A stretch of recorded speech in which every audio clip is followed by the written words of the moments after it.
Bandiraɓe, on nanayi habaru hukuma cuɓi joɗinga jonde hoore muɗum andiranga INEC ɓadake maɓɓugo dammuɗe binditol ɗereji cuɓi ɗin na? Ngam non o waɗi mi yetti Allah kawtal hoore les ardungal Alhaji Dr. Abdullahi Bello Bodejo ɗon ewnita kala kewtuɗo subgo fuu yawa windita inde mum ngam tabbitingo heɓi ɗerewol cuɓol ngol. Ko arti cuɓi garoji tammiɗi waɗego nder hitande 2023 ngam subgo mo ɓuri waltango ɗum nder ɓernde.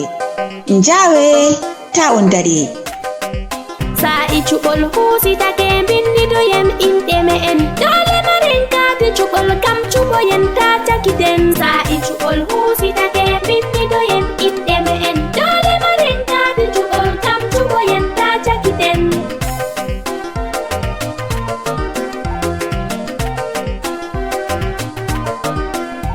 Jam are ɓaddidoye wotko gimmi yewtugo en bindidoyen kati cuɓol cuɓol kanka on mi taskani en bindidoyen kati cuɓol. Mi yetti Allah kawtal hoore nodditi en bindidoyen kati cuɓol. Dr. Bello Bodejo wi jahoyen bindidoyen kati cuɓol. Margo me en kati cuɓol ɓesɗitoyan sembe me en fuu men bindidoyen. Sa'i cuɓol husitake bindidoyen inɗe me en dole maren kati cuɓol kam cuɓoyen ta cakiten.